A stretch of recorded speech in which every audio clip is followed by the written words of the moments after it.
Smells so good already.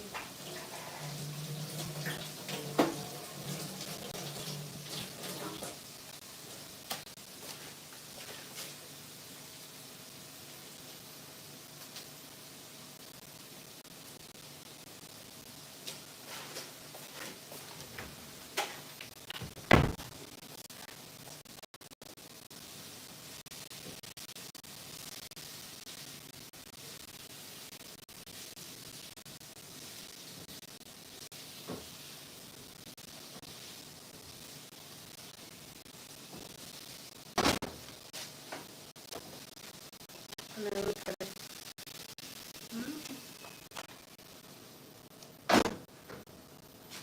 Bellissimo. How are you doing, guys? Guys, I do different kind of content, traveling, singing, beauty routines, cooking. Go ahead, check it out in playlist. Don't forget. Also, don't forget to support my channel with joining the memberships.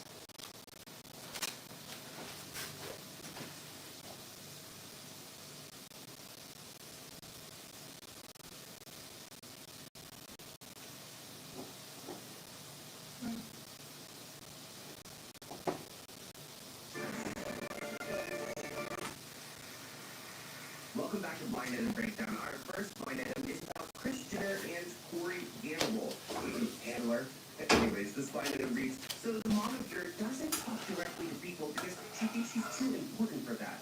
All it does is make her boyfriend seem like her puppet. Anything for the almighty dollar, I guess. Now, to be honest, I've had it out for Corey Gamble for some time because he's incredibly problematic. From stalking and harming his last partner to looking at the Kardashians. There are so many red flags when it comes to Corey. This comment reads that Kris just doesn't want anyone to see her face up close. Mr. Newton said that she's insufferable. Christine Barr says, how much does she pay Corey? And finally, she didn't want to share a bar taxi in Venice at the Jeff Bezos wedding and was bitchy to her boyfriend, who I think we can all agree seems to be paid off. I remember there were reports that Kris Jenner had to go back on some of Corey Gamble's allowances because he was spending too much and people weren't really watching the Kardashian show on TV. Let's talk about what happened at the Bezos wedding because Kris Jenner and Corey Gamble had a tense exchange.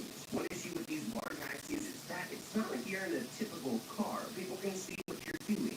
And it was noted that they had a tense exchange, some conversation where it seems like Kris was upset. It also looks like this reader deciphered some of their conversation, and it appears that Kris was in a hurry to get back to her accommodation and didn't want to share a bar taxi with any other A-listers. The couple of Kris exchanged tense words while the party Jeff Bezos and Lauren Hampton's lavish wedding in Italy on Friday.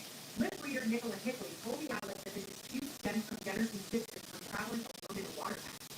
Gamble was being on the order. We're happy to travel on our own, what Kris would like to do. Jenner then allegedly interviewed, asking, what are you doing? Do you need to talk? And added, I told you, for God's sake, I'd like to travel alone. Despite the moment, she remained polite, telling Gamble, tell them I said thanks, after being offered a napkin by the porter. While reps for Jenner haven't commented, the moment adds another layer of intrigue to the star-studded 3-day wedding festivity. Can you imagine being so rich and so privileged that you're at the Jeff Bezos wedding and you were required that you travel in a taxi alone because you just can't be bothered by any of the other stars there? Kris didn't even stick close to her celebrity daughters, Kim and Chloe, Kendall and Kylie, who were all attending the wedding, looking for a new billionaire future. And that's why Kris asked for her 3 other daughters, Chloe, Kendall, and Kylie, to come to the wedding because she wants them to get rich off of a man. New best friend alert. We have Oprah, Kendall, and Kris Kardashian. What do you guys think they're talking about? I mean, here Oprah is really like Dr. Jenner. I think in this picture, Oprah is just like, oh, great. Someone make a salad. Feel so comfortable. Where else did you get him? And Kris Jenner is like, I'm sorry, I don't know. I think I stole it from Kim's closet. And then just trying to wash her stuff because she's very wet, this girl, and she was about to go, a gondola. The picture's all red. In this picture, I don't know what they're laughing at, but Oprah and Kris are a little better. Our next blind item is about Lady Gaga and her fiance, Michael Leeds.